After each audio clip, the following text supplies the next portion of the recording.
बिस्मिल्लाहिर्रहमानिर्रहीम। अस्सलाम वालेकुम नाज़रीन, मैं तारिक इस्माइल सागर आपकी खिदमत में हाज़िर हूँ। नाज़रीन कराम, पाकिस्तान में महंगाई की शरह हस्ब तवक्को बढ़ रही है। 16.90 हो गई है।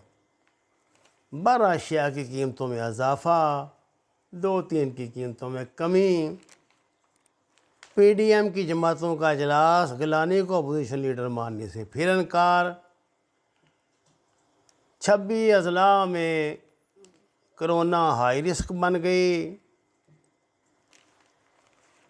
हुकूमत ने 6 बजे के बाद कारोबार पर पाबंदी लगा दी। एक लंबा लॉकडाउन आ रहा है। ईद पर, ईद से पहले ही दुकानें मुस्तकिल बंद हो जाएंगी। ना कोई बेचारा चूड़ियों वाला चूड़ियाँ बेचेगा, ना कोई जो इनके सलाम बेचारे सारा साल जो इंतज़ार करते हैं, कुछ नहीं होगा। गुजारिश ये है, ऐसे बदतरीन हालात क्यों कर पैदा हुए? ठीक है, कोरोना तो एक वबाई हमला है, सारी दुनिया पे हो गया, हम पर तो अकेलों पर नहीं हुआ। दुनिया भी इसका मुकाबला कर रही है, ज़ाहिर है हमने भी करना है। शैतानियत का दौर है, इस तरह की चीज़ें तो होती रहेंगी। लेकिन हमारी जो अपनी लीडरशिप है, फ़र्ज़ की अगर इमरान खान गलती है, चलो इमरान खान गलत है यार, नून लीग कौन सी सही हो गई है, PP कौन सी सही हो गई है? अभी ये देखें एक सीट पे लड़ने लग पे हैं बेवकूफ़ों की तरह, और जनाब वो मरने मराने पे आ गए हैं। इधर मैडम ने कॉन्फ्रेंस कर दिया, उधर उनके वालिद साहब ने कॉन्फ्रेंस कर दिया। इधर से जनाब उसने कह दिया बिलावल ने कि और शौक़ पूरा करो, हमारे साथ मुकाबलों का ये वो, यानी वो ये कहना चाहता है कि आपको मेरे मुकाबले में आना नहीं चाहिए था, क्योंकि ये तो मेरे बाप का ही जागीर है, मेरे दादे की जागीर है, ये सिंध है, ये तो हमारा ही है। और वो ऐसे इसी तरह करते हैं। ये नून लीग पंजाब पे और PP सिंध पे अपना जन्म सिद्ध अधिकार जो है वो समझते हैं कि इनका पैदाइशी हक है। ये इमरान खान एक सोच लेके, इनकलाबी सोच लेके मैदान में आए थे।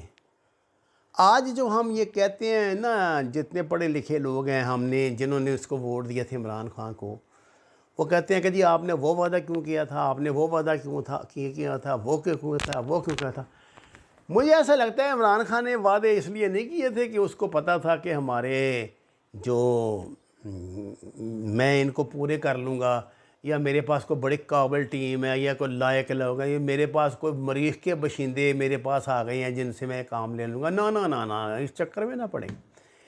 ये सोच ही गलत है, मैं नहीं मानता। देखिए 22 साल ये जलील होने के बाद ना इमरान खान ने ये देखा था कि यार ये जो कौम है ना, इसको तो वादे चाहिए। इस कौम के आगे जितना झूठ बोलोगे तुम उतने बड़े लीडर बनोगे। उसने भी वादे कर लिए, मैं ये कर दूंगा, अब 3 महीने के अंदर कर्जे ख़त्म हो जाएंगे, मुल्क के जनाब इतने पैसे आ जाएंगे, इतने लाख मकान बन जाएंगे, इतने करोड़ नौकरियां निकल आएंगी, ये हो जाएगा वो। सियासत के लिए तो पता नहीं क्या क्या मनसूबे बनाए थे। सबसे आसान काम है, कोई उसमें कुछ भी नहीं लगता है, सिर्फ एक सड़क अप्रोच बनानी है ना। बाकी तो मुकामी लोग जो वहाँ बिज़नेस करेंगे, जो इन्वेस्टमेंट करेंगे, वो बल्कि वो सड़क में भी वो इन्वेस्टमेंट कर सकती हैं अगर हुकूमत चाहे तो। लेकिन प्लानिंग नहीं, बंदे ही नहीं है। प्लानिंग ही नहीं है भाई, प्लानिंग ही नहीं है, बंदे ही नहीं है। अच्छे मैनेजर नहीं है इमरान खान के पास, आप ये बात मान लें। छोड़े पर असद उमर को, तो ये असद उमर के सर पर बैठा दिया उसको, वो जो मेमन है कराची वाला, और दूसरा ये शौकत तरीन को, और कुछ को। कैसे कैसे करेगा असद उमर काम?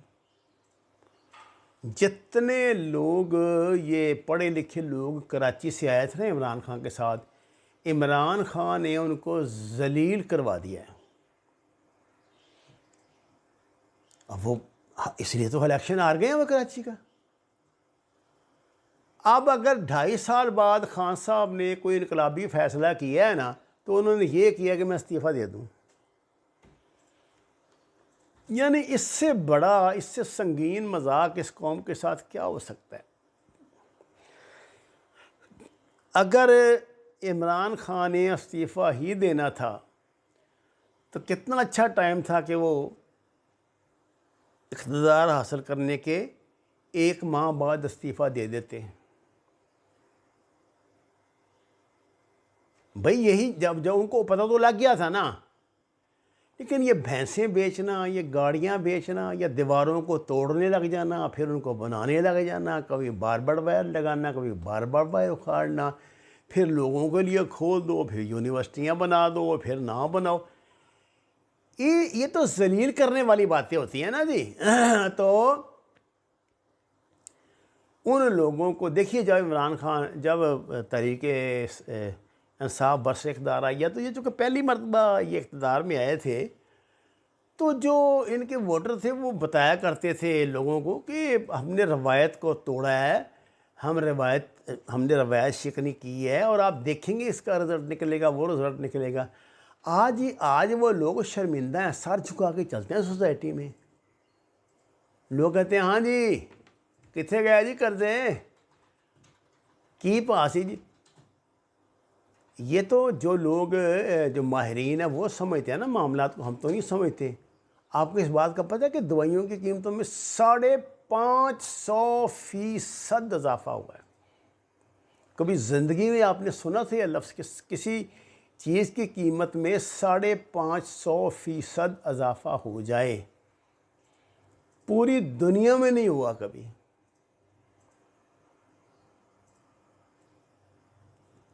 पहले जो बादशाह थे उनके दौर में ये IMF वाले करते थे, बिजली के बिल बढ़ा दो जी, गैस बढ़ा दो जी, गैस के बिल बढ़ा दो जी, पानी के बिल बढ़ा दो जी, मीटर जो हैं ये इनको तेज़ कर दो, ये कर दो।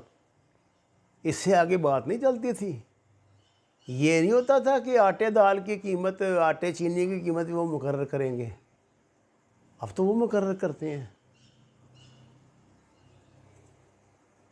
मैं अपने तजुर्बे की बात बताता हूँ। हर रोज़ आधे सफ़े का छपता है, पौने पेज का अखबार पे इश्तिहार के, चीनी 65 रुपये तो 85 रुपये।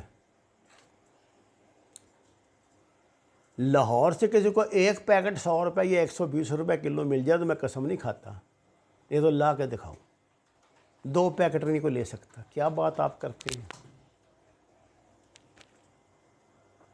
जिन लोगों ने ज़कात के लिए वो फूड पैकेज बनाने होते हैं ना, उसमें चीनी भी रखते हैं, उनके पास चीनी नहीं है ही नहीं, देते ही नहीं। अब कोई ये कहे कि जी कम पैदा हुई थी या ज़्यादा पैदा हुई थी, ये चक्कर तो नहीं, उतनी बनी है जितनी हमेशा बनती है। और आपका क्या ख्याल है कि जिन लोगों ने लाहौर में या कराची में या पेशावर में या किसी और शहर में चीनी स्टॉक की होगी, तो उनका इल्म नहीं पुलिस को होगा? पुलिस सिर्फ उस गोदाम पे छापा मारेगी जहां से उसको पैसे नहीं मिले, या जहां को 100-150 मन होगी चीज़। लाखों वाले तो सवाल ही नहीं पैदा होता, तो डीलें हुई होती हैं, उसी हिसाब से काम चलते हैं। अब सोचते हैं, अब ये सुनते हैं, अब पीछे असद उमर ने भी कहा है कि खान साहब मुनासिब वक्त देख रहे हैं असेंबलियाँ तोड़ने के लिए, असेंबलियाँ तहलील करने के लिए। यानी खाया पिया कुछ नहीं, गिलास तोड़ा बाहर आने। ये 2.5 साल का की आउटपुट ये थी कि बिल आखिर आप शर्मिंदा हो के, वो नहीं कोई ऐसे नहीं कि आपकी हिकमत अमली के तहत, हिकमत अमली के तहत तब होता या ग्रेटनेस आपकी तब थी अगर 1 महीने बाद तोड़ते। अब 2.5 साल बाद जब हर तरफ से हर दरवाज़ा बंद हो गया, हर तरह की ज़रूरत उठा रही आपने भी और आपके चाहने वालों ने भी, तो आप तोड़ रहे हैं। वजह यह बताई जाती है कि इमरान खान पर इतने प्रेशर आ गए हैं, इंटरनेशनल प्रेशर तो अलग है। आप ये देखिए ना, इसका जो फ़ैसला आ गया है ये यूरोपीय पार्लियामेंट का, उसने कहा जी कि मर्जियों को काफिर करा देने का कानून वापस लो, तुम्हारी ऐसी तैसी, और जिन लोगों को पकड़ा हुआ है इस चक्कर में ब्लैफेमी के, उनको रिहा करो। यार कभी ये जुर्रत हुई थी इन लोगों को? हमारी कमज़ोरी की वजह से होती है ना। अब ये बहुत बड़ा प्रेशर है, ये फ्रांसीसी सफ़ीर वाला मसला बहुत बड़ा प्रेशर था, ये इंटरनेशनल प्रेशर है। नेशनल प्रेशर की तो बात ही कोई नहीं। अब इसको पकड़ा है तरीन को, तो उसकी पार्टी उसके ख़िलाफ़ हो गई है। इसलिए इमरान खान ने बिल्कुल सही बात की, टिकट नहीं खान साहब आपने सही लोगों को दिए, ये बात आपकी मैं मानता हूँ, बिल्कुल सही बात है। दिए होते तो ये 42 या 30 या 40 मेंबर जो उसके साथ हैं वो उनके हाथों में जूते पकड़े होते जब वो अदालत में पेश होने आता था। वो कहते हैं कि हमारे लीडर ने तो हमें ये कहा था और तुम आस्तीन के साम हो क्या रहा है। चूंकि इन लोगों ने तो सियासत करनी है, तो कारोबार है ना इनका, तो बिज़नेस है। जैसे उसका बिज़नेस चीनी का है, इनका बिज़नेस सियासत का है, इसलिए उसके साथ खड़े हैं, प्रेशर डाल रहे हैं उस पर। अब मुझे बताएं, पार्टी का प्रेशर, इंटरनेशनल प्रेशर, फ़ौज का प्रेशर, मौलवियों का प्रेशर, जो मुल्क के अंदर के हालात हैं इनका प्रेशर, तो पागल होकर मर जाएगा।